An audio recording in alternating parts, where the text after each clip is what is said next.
Hi, Town of Zionsville and other interested viewers. We are very excited to share with you our 2021 State of the Town address. We've got a little bit of a different format than we did from last year, so sit back, grab a nice cold beverage, and enjoy the conversation. Well, I'm going to go ahead and call it a State of the Town event because it's not going to be the traditional address that you've seen in the past. My name, by the way, is John Stair. I am a Zionsville resident. I've been here almost 3 decades now. And the format tonight is going to be more of a Q&A discussion with Mayor Styron. We're going to cover accomplishments from 2020 as well as some of the key initiatives the town has for 2021. And we've asked you to submit questions that you would like to ask during this event tonight, and we are going to get to some of those as we go through. Unfortunately, due to time constraints, we're not going to be able to take Facebook Live questions as we go through, but we are going to have questions throughout the event tonight. So we're going to begin first with the elephant in the room, COVID-19, and what the town has done to mitigate the effects of COVID-19 throughout 2020. And to talk about that, we have the Deputy Chief of Fire Prevention for ZFD, Josh Frost. I'm Joshua Frost, Deputy Chief of Fire Prevention for the Zionsville Fire Department. At the beginning of the pandemic, we went into action right away to keep firefighters and staff safe. We followed the best practices developed by infectious disease experts and continued to review and adjust our procedures as more was learned about the virus. We added additional personal protective equipment to provide the best level of protection to responders and the public that we serve to minimize any potential person-to-person spread. We adjusted our emergency response guidelines, and in doing so, we have not had to shut down any apparatus. Every response vehicle has remained staffed and in service throughout the pandemic. We made modifications at the stations restricting visitors and minimizing off-station non-emergency contacts. The town took steps to minimize exposure risk to all staff by creating remote work options and initiating sanitization cycles. And we worked with our community partners to stay connected through the Unified Command, which was established at the onset of the pandemic and provided assistance when requested. Throughout this past year, we worked with the Boone County Health Department, the Unified Command, and the State Department of Health to be vigilant and ready for the next steps. As much as we would like to consider ourselves to be an island sometimes here in Zionsville, we're not. And Mayor, this has required pretty much a regional response. It has, and I am so grateful that from the very beginning, the county, the town of Zionsville, the town of Whitestown and Lebanon, and our school systems all came together and started to work on a collective plan for how do we work to keep this community safe in an unprecedented public health emergency that none of us had experienced in the past. I learned a lot about working with Dr. Robison and the county officials charged with maintaining the safety protocols. In the very beginning, we went straight to work to keep our workforce safe, to keep our community safe, and also to look at how do we protect the ancillary negative impact that would happen on our economy and on our students and on each other. It's been a really crummy period of time, honestly. And I know as a mom, as a friend, as just a human being, I'm really tired of all of the masking and social distancing and not hanging out with friends in tight places. But it is part of the role of local government, of state government, county government, national government to address things that are outside of our control to the best of our ability to keep communities safe now and for the future. Now I'm going to pull one thing out of there that you said, the ancillary economic effects. Yeah. Despite the fact that there was an impact on the economy, we still were able to see some economic gains going forward. We were able to see economic gains going forward. It was important to me that we did not sit down and let COVID win. That despite COVID, we were going to push forward on our economic development agenda. And we were also going to pivot in some ways and focus on how do we keep our economy rolling in spite of COVID. So there were a couple of strategies that we employed right away that were, that turned out to be great opportunities for our local business district. And that was creating curbside pickup parking spots. That effort of grabbing a bucket, pouring some cement in it, and putting in a sign made by a local sign maker turned out to be a really super opportunity for our local restaurateurs. I have heard so many times that they appreciate having had that reminder, we're still open for business and you can jump in your car, come down here and pick something up and take it back home if that's what you feel is most comfortable for you. The other piece that has been really important for our local economy are our COVID-19 grants. And those gave us an opportunity for, in the Village Business District, the ability to help businesses become more resilient given the circumstances of COVID. The first grant that we awarded was to Leslie Jane, and that was a great success story. She came forward and said, look, I've not implemented an online store via my website. And if you all can help me pay to get that accomplished, COVID is going to have less of an impact on me because people know my merchandise, they know the quality, they just need to get a sense of what's available and what the price is and how to check out and get those things for pickup. She's been a great spokesperson, how that very targeted and incremental assistance helped her remarkably during this period. And then on a macro level, we've talked about Creekside Corporate Park. Right. And a year ago at the State of the Town Address, you talked about a big development there. Is that still moving forward now? Yes, last year we were excited about having our first new tenant in Creekside in more than 4 years. Ray Hall Letterman Lanigan, a racing team that's local here, is building their headquarters in Creekside Corporate Park. This past year, we didn't see any earth start to move.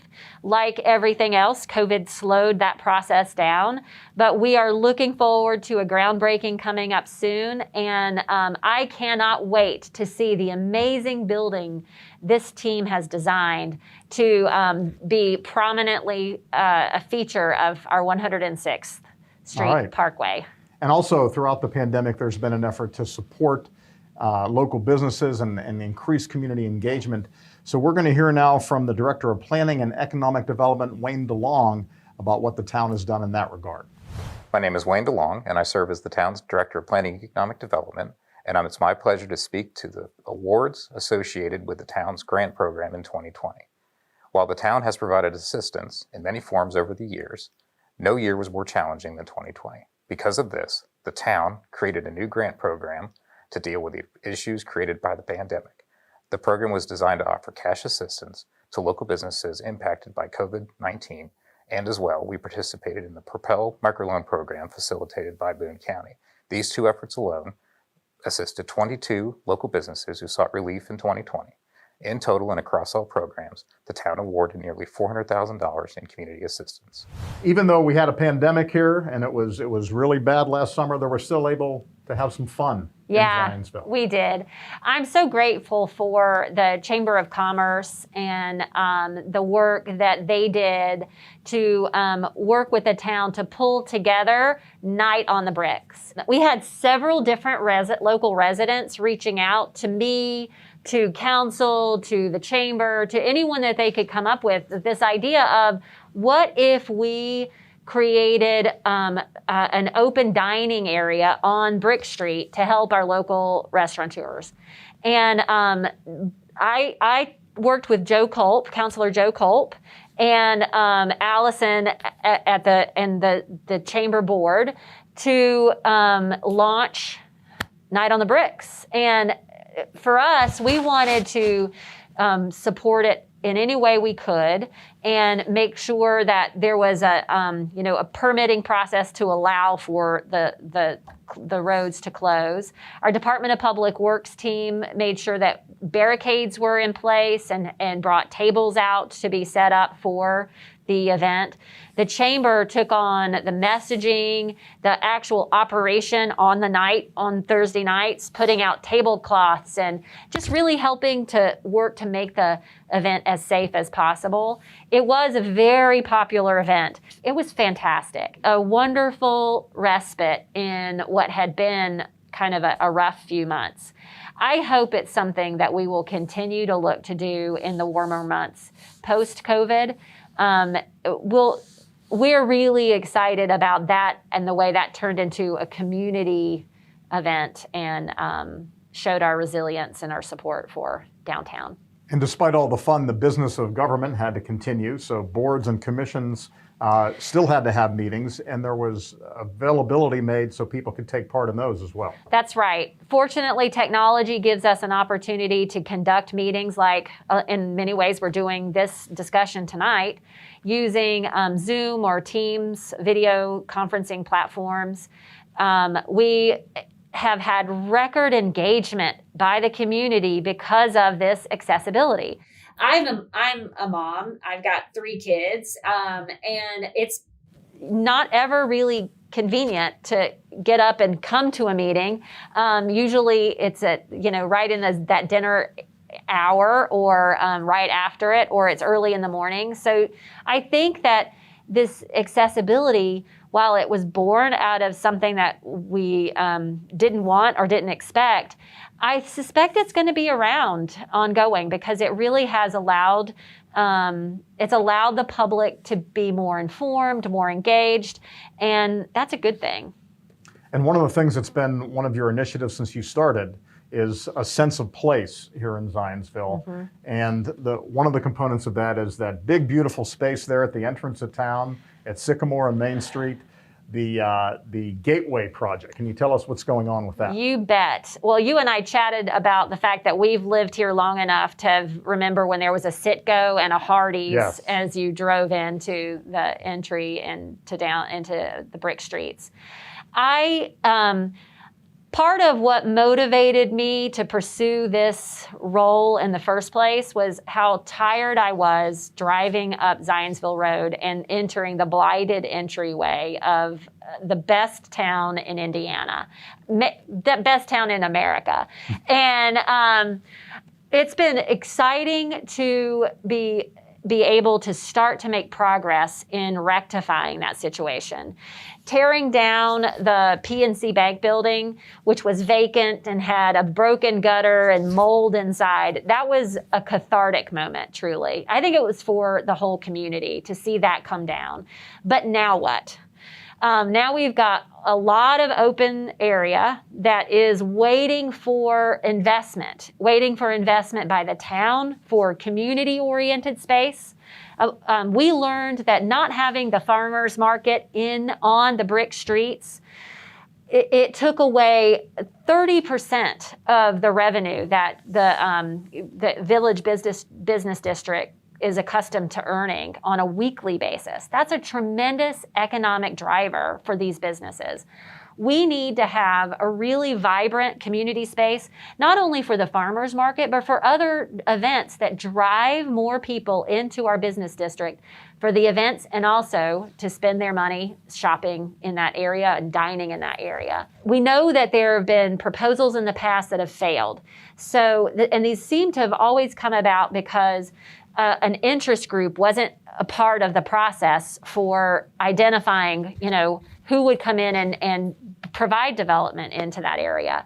So we decided to kind of flip the process and ask both the businesses and residents and policy holders and just interested constituents, what would you like to see in this Village Business District area, this entryway into our beautiful downtown area? And we have engaged Thomas P. Miller and Associates and Delve Design to help us take that input and put it into a redevelopment plan, an overlay for just that entryway that will help us take advantage of the natural opportunities for development, whether it be commercial, residential, or public community space. There'll be a mix of all of that proposed.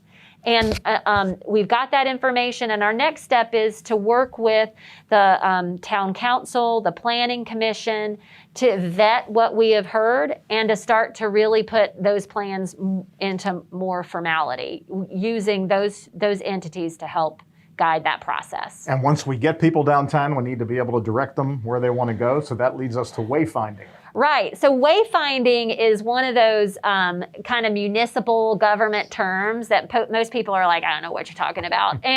But if you go into a community that has been very intentional about their wayfinding process, their plan, you'll know it. You'll know because it's different.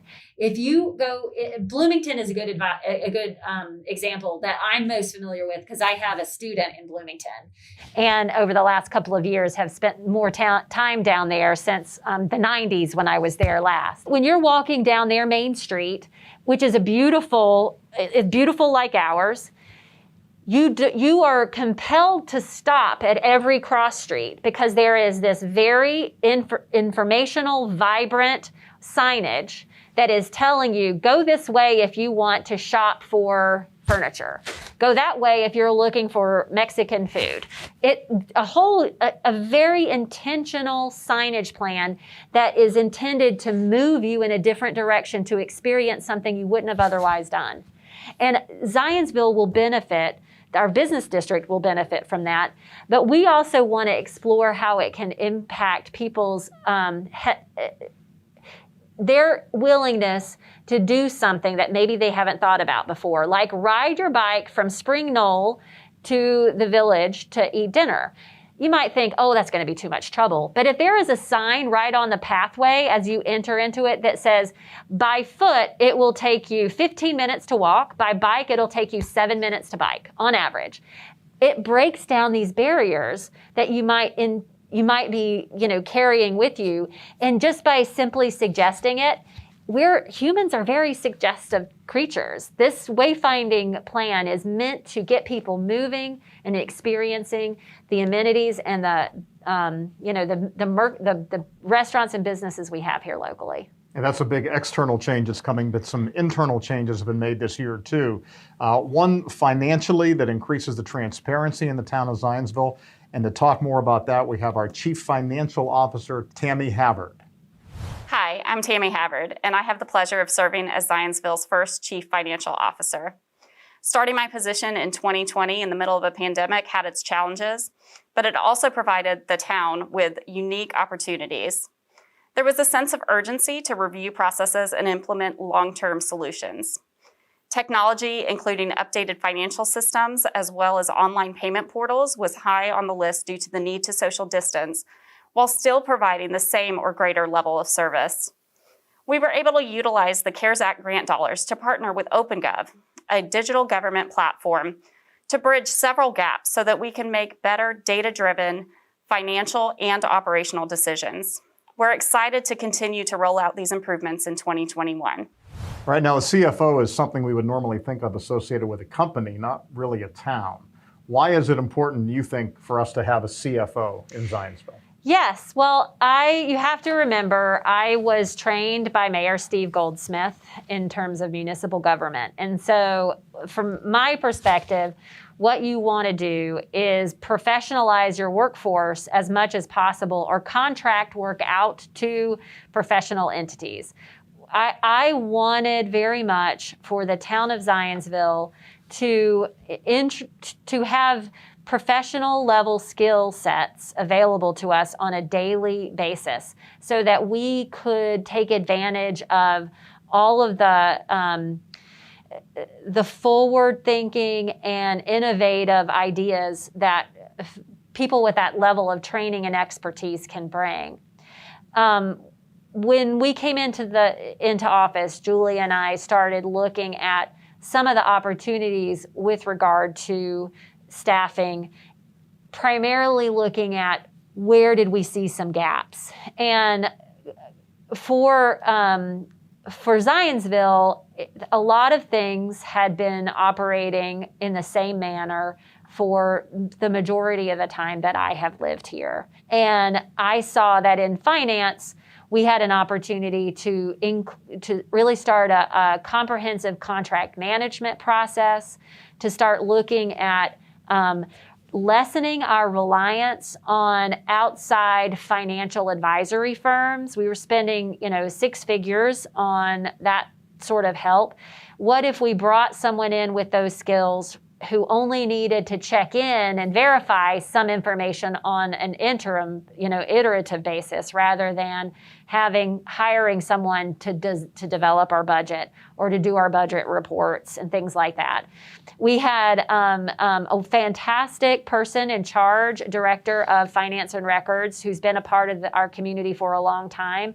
And as I talked with her about her goals, she expressed some interest in helping our community really govern our community engagement process for commissions, boards, town council, to really be the gel that holds all those entities together. We have more than 100 different volunteers through boards and commissions and council and advisory groups. So Amy Lacey moved into a constituent, a liaison role that that was much needed and has really helped to increase our ability to communicate with all of these different individuals. It's been remarkable, and I think it just is going to continue to be evident to all of us who work with her, to council, and to the residents and business community as they see her bring more accountability to how we're spending our money, telling stories about how our funding is used in the community, and managing our contracts so that we are getting the very best terms and the best price. She's also really helping us on an economic development front. She's helping us calculate different types of incentive offering packages and tax rates that into the future. These are all things we were paying other people to do at a pretty hefty hourly rate, and she's brought that talent and expertise in-house. Now, we've also added some new amenities in Zionsville this year, parks amenities. And full disclosure, I do sit on the Parks Board, and this is something that really excites me. The first one being the dog park up at Heritage Trail. Yeah. So I used to be a Parks Board member just like you, and that was in the early 2000s. That dog park was designed back then. So I am super happy to be in a place right now where I can make it so that your Parks Board gets to be the one that launches that park amenity. And clearly it is something that has been long overdue, given that we had all of our available, first 100 spots available, sold within 13 hours. Yeah. 200. Thanks for correcting that. 200. We have 100 that we set aside for reserve, to hopefully add more capacity to that. Well, the dogs love it, plus there's a couple of new playgrounds and a few other things that we've been able to offer through the Parks Board. It's wonderful. You all are an incredibly hardworking board, and I don't think folks, necessarily understand how much work serving on the Parks Board involves. You manage budget conversations and the staff. You play as much of a role in how our parks are operated and the services and the amenities as the mayor and town council. It's a really dynamic and important role to be on with the Parks Board. All right, and we have a question from the public here that I've heard a lot, and I know you've heard it too, and I'll just read it. Are there plans to improve the metal stairs at Starkey Park to make them more pet-friendly? They hurt their paws, and the other stairs are treacherous. It's all true, by the way. It is. And in fact, when I was running for mayor, we did a little video on that on that stair system, where the humans walk down the stairs and the dogs run down the sides. It is an issue, and we've talked about putting a different tread on top of each of those steps going down on the metal staircase. I'm not entirely sure where that stands today, but I know that's something that Jared is looking into so that it hopefully will help. He's got a dog that won't go down it either, so we're all in the sort of same boat. It's just like everything else. It needs a budget. It needs a contract to fix, and I think that the Parks Board is looking into that, and so is Jared. I want folks to know there is a third way to get into Starkey Park, and that is going straight out of the parking lot as you go towards the treacherous wooden stairs. There is a pathway that leads you straight down into the park. It's not a high grade. You walk into it, and it's just going to take you in the back area. So that third option might be the best for both human and pets at this point. All right. Well, in 2020, we've also had other issues to deal with, diversity, equality, inclusion, all things that kind of came to the fore during the year. So to talk more about that, let's hear from Police Chief Mike Spears on what the department is doing to be more inclusive in the past year. I'm Mike Spears, Zionsville Police Chief. The Zionsville Police Department and I want all persons to know they are important and valued members of our community. The term community derives from a French term taken from the Latin meaning common public spirit. Our town is made better and stronger when we come together to share our talents and ideas. Combining our backgrounds, cultures, faith, and life experiences allow us to contribute meaningfully to that common public spirit. We welcome all persons. Our police department strives to professionally serve others with equality, fairness, respect, and compassion. Our police department invites and welcomes all persons to apply for a career in law enforcement with our police department.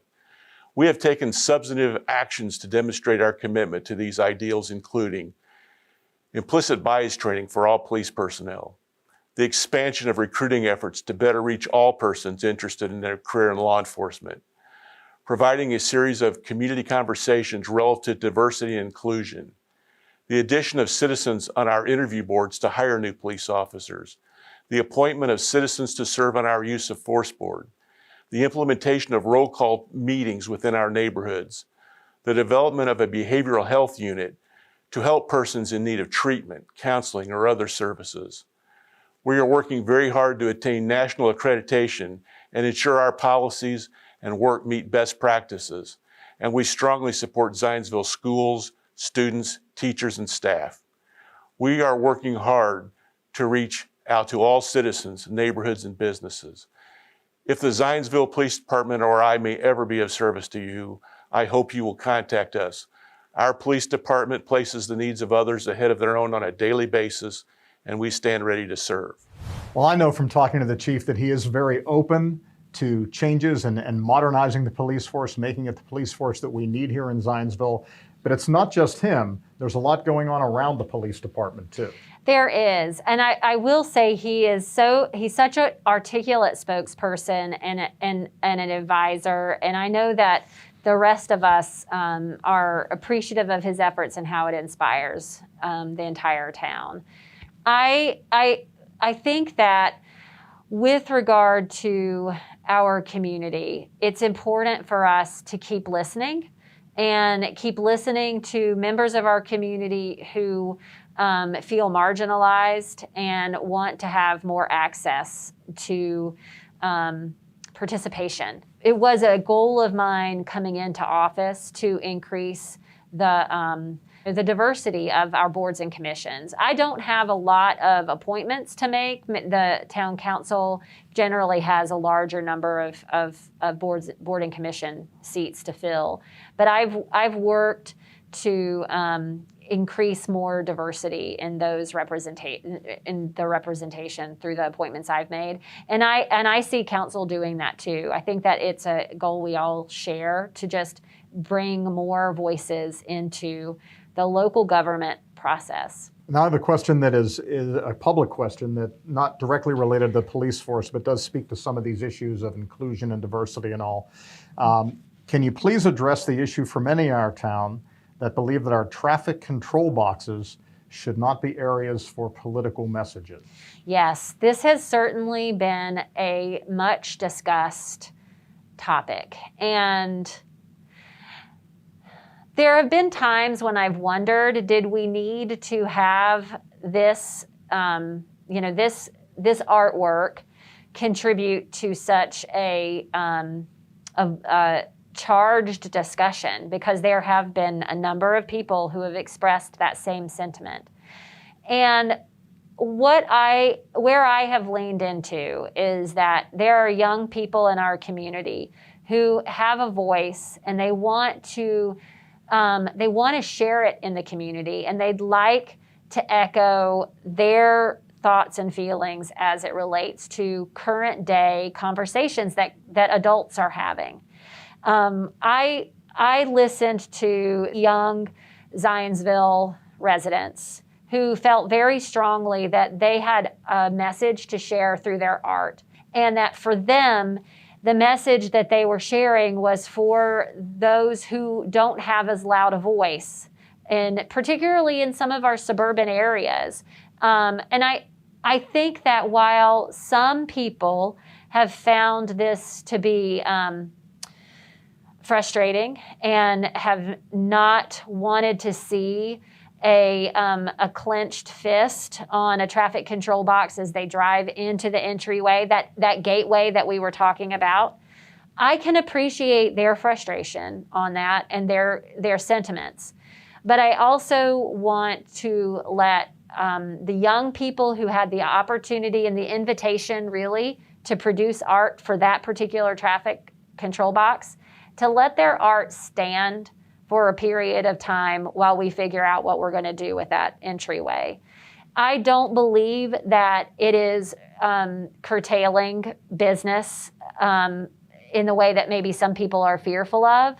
I think that for every person who has complained to me, there have been at least one, if not more, who have celebrated the fact that we let young people share how they view current day topics and let them give a voice through their art. Well, 2020 obviously was a very difficult year in so many ways, but you know what? We're still here. We are. Right? So we've persevered we show through up every day.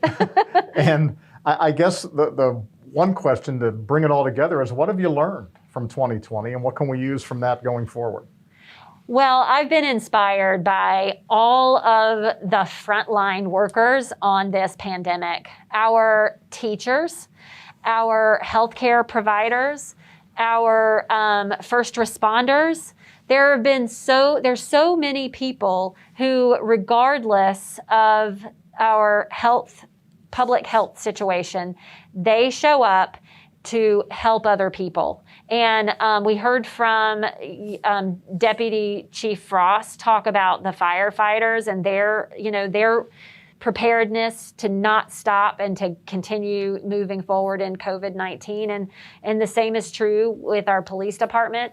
But our permitting department has also had a record year, because you know what people are doing? Renovations. There's a lot of work that local government has undertaken despite all of the other things that have stopped because of COVID-19. And even though we have not had our doors open to the public, we have been open for business and by appointment, and it has been just a tremendous year. Through your work that our parks have been used like never before in the past year. So that means our maintenance staff has been on it, and they have done a remarkable job. On top of keeping everything in good shape and ready for visitors, they've managed to do new projects at the same time, looking at invasive species reduction. It's almost like in a year when more has been asked of us, we've challenged ourselves to say, can we go in a little bit further even? It's a joy to work in a community service right now, because while it's hard, it's also inspiring because of how many people are dedicated to their profession and the people they serve. Now, you talk about moving forward. Obviously, in 2021, that would be the goal. Yes, yes. One of the initiatives coming out of your office is thinking about a new community center for Zionsville. Right. We've been talking about this in Zionsville for years and years and years. And that was another driver for me to be sitting in this seat, is how do we have an active conversation around having a community center? It hasn't been a priority before. And I think that it is time for us to take the steps to explore what it would look like for Zionsville to have its own community center. Who would we partner with? What are the gaps in service today that we could have through creating a community center? I don't know ultimately what will actually happen with this process, but I know that our residents deserve us to go through the exploration of it. I'm grateful that a Zion Aqua, a local swimming organization that many of us may know about or even be members of, has joined in an MOU with the town to explore what a community center might look like if we partnered together, so that it wasn't just a town initiative, but one that worked to partner with another organization. I think it's important for us to really explore this opportunity and to look at what the costs might be and how it might differ from other community centers in the region. So the next step is for us to do that exploration and to be really transparent with other community serving organizations and with our local legislative bodies and county organizations as well. And another major issue on the agenda for this year is the Municipal Action Center. Yes. So again, I want Zionsville to thrive economically and bureaucratically. Part of what government does is create processes to enable people to do things. So in Town Hall, our permitting department is one of those areas that if you want to add an addition, if you want to build a swimming pool, if you want to make a new golf course, just about everything you can think of that's going to change the landscape of this town will require a permit. We don't think of ourselves as being in competition for development. Zionsville is such a fantastic place to be. We don't think that there might be something internal or inherent about the way that we do business that could deter someone from doing business in Zionsville, but it can happen. And having a permitting process that takes weeks to get through, maybe even more than a month, that's not good business. And I believe that that Zionsville needs to demonstrate to not just to residents and those who are currently here, but those who want to be here and who want to build their companies here. We want them to know that we want them too. And we want that through a very simple and effective permitting process. One-stop shop, where you come in the door and you explain what you're interested in, and your experience is curated for that experience. And we are working to make sure that we meet your needs so that you don't leave frustrated and go to a different neighboring community to build your next corporate headquarters. Yeah, and one of those things is infrastructure, and nobody likes road projects. They like them when they're done. They don't like them when they're going on. And here to talk about what we have ongoing in Zionsville right now and what's planned for 2021 is the Director of Public Works, Lance Lance. Hello, Zionsville. I'm Lance Lance, the Director of Public Works for our community, and 2021 is going to see a lot of work in the western area of our community. Of course, the new roundabout on 875, which is part of the North-South Connector Road project, was completed last fall, but come this spring, we'll begin construction on a brand new roundabout at the south end of that project on Oak Street and County Road 850. Also in that area, since there's a lot of development going on, County Roads 400 South and 500 South are both going to be widened so that travel is much more accessible in that area. Well, if you want to take a closer look at those projects, you can go to the Zionsville Town website and see what's going to be done here in 2021. And we have a couple of public questions that I wanted to get to right now. The first being, why can't we have sidewalks all the way on Oak Street like Carmel does people could even use their bikes. Yeah, I agree. We do want to continue to expand our pathways to for residents to be able to bike and walk to the places that they want to walk to. It is, but everything comes at a cost, and it is a complicated process moving those, getting those real multi-use pathways installed along Oak Street. And when we're going to do this, we want to make sure that it is ready for a variety of uses. A person walking their dog and a family riding their bikes. We've got to go through a variety of different fairly costly right-of-way, land acquisitions, engineering costs. Nothing is easy or cheap when it comes to pathways and roadway projects. What you will often see that pathways come alongside new roadway projects. But in this case, we need to really budget for the actual pathway project itself. And it will likely be more of a 24-month process that we're hoping to get started later this year. Okay, another question from the public has to do with the Oak Street sewer project that has been going on, seems like forever. Oh, come on. I know it hasn't been, but it seems like it. So who is expected to benefit from that? Is it for the proposed Russell Lake development or the established additions in the area? So the first way that any connectivity on the north or south side of Oak Street, the only way that can happen is if you get the main sewer line installed down Oak Street. So everything about infrastructure is a building block process. And there's no way to provide sewer services either direction unless we get the main pipe installed up and along Oak Street. So that's the first step for any connectivity. In terms of who benefits the most or next, that is a process that is going to be governed really by the ability for those homeowners to contribute towards the connectivity that is required from, from that main sewer pipeline. It's a chicken and an egg kind of thing. So the first part is our role in bonding and paying for the main infrastructure to get from the roadway. And the second part, it involves citizen participation and a contribution towards the cost.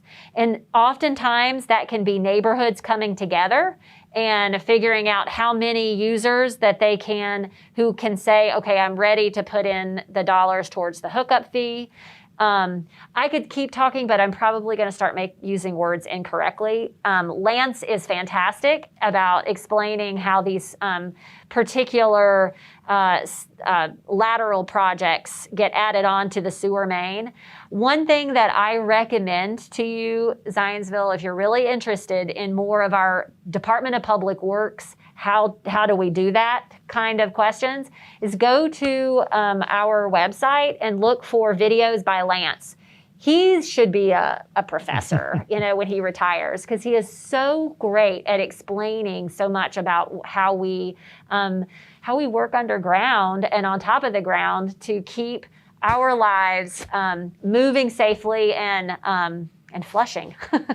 Well, something born in 2020 that will have a big impact in 2021, the Community Enrichment Grant Program. What can you tell us about that? We learned through the COVID-19 grant process that micro grants to organizations can provide macro, big impact to them. And so we started talking about how can we help community serving organizations that may have an idea, that may have something that they want to explore as a startup, or maybe it's a short-term need.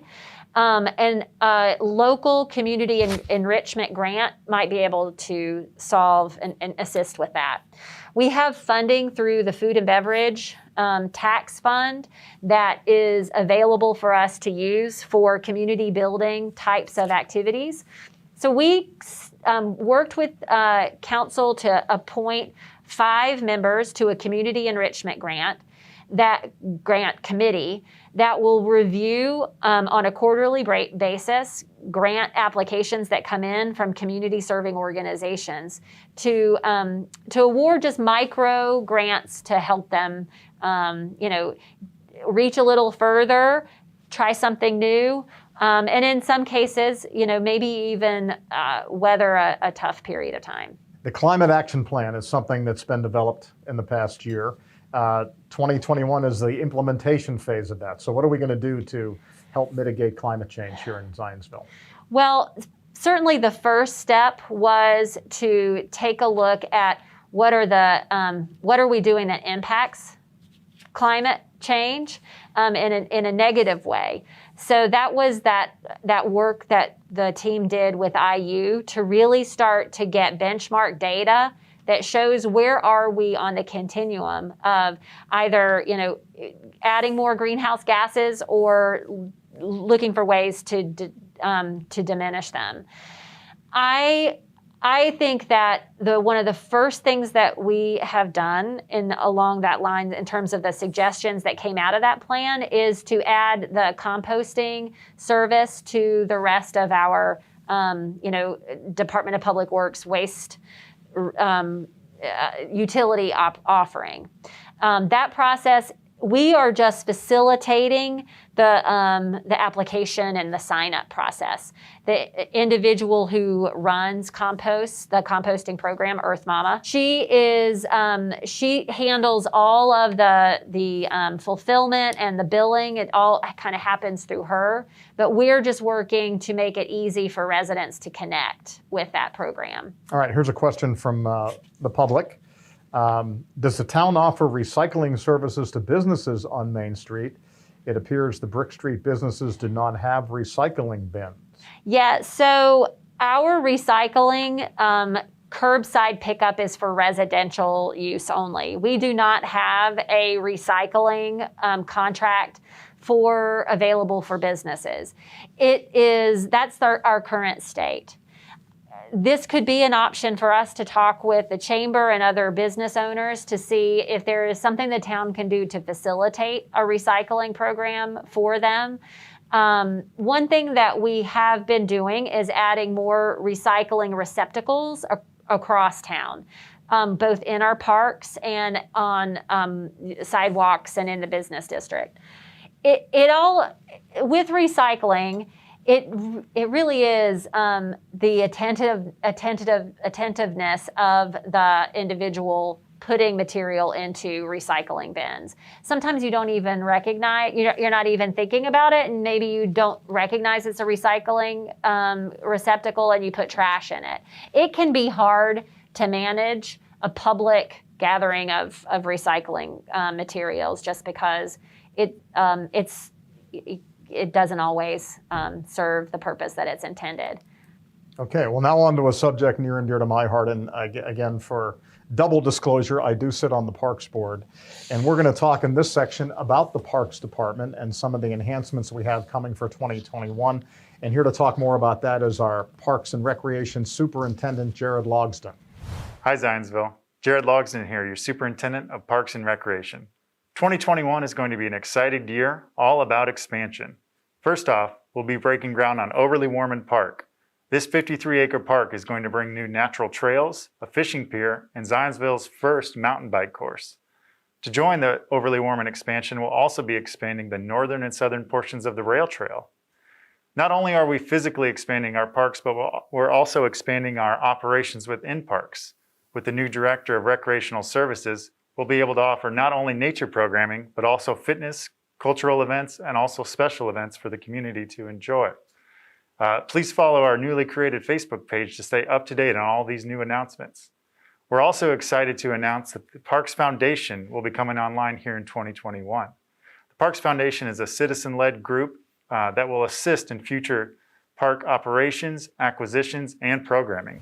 Well, he talked about Overly Warman Park, which has been in the planning stages for years now, and it's going to be great when it finally goes online.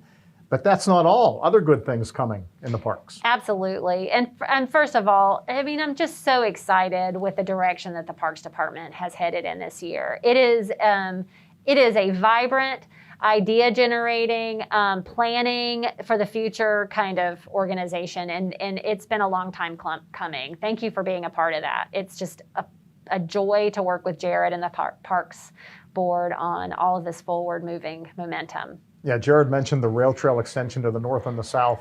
Eventually the rail trail will connect not only to Whitestown, not only to Lebanon, but also to Thorntown, and who knows, maybe someday all the way to West Lafayette, which is really very exciting to see that kind of expansion. It's so exciting. It's so exciting. I remember when the Monon was being built, and to now drive through Carmel and see it above, that above the road. It just shows that these trail systems are incremental investments into the community today and the community for the future. And I know that you're exactly right. It's not long coming that we'll be able to really travel longer distances on our very own rail trail. And then on the northeast corner of Zionsville, a major acquisition is coming there as well. It is. This is so tremendously exciting. Our longtime local residents, Jim and Nancy Carpenter, who founders of Wild Birds Unlimited, I can remember shopping there in the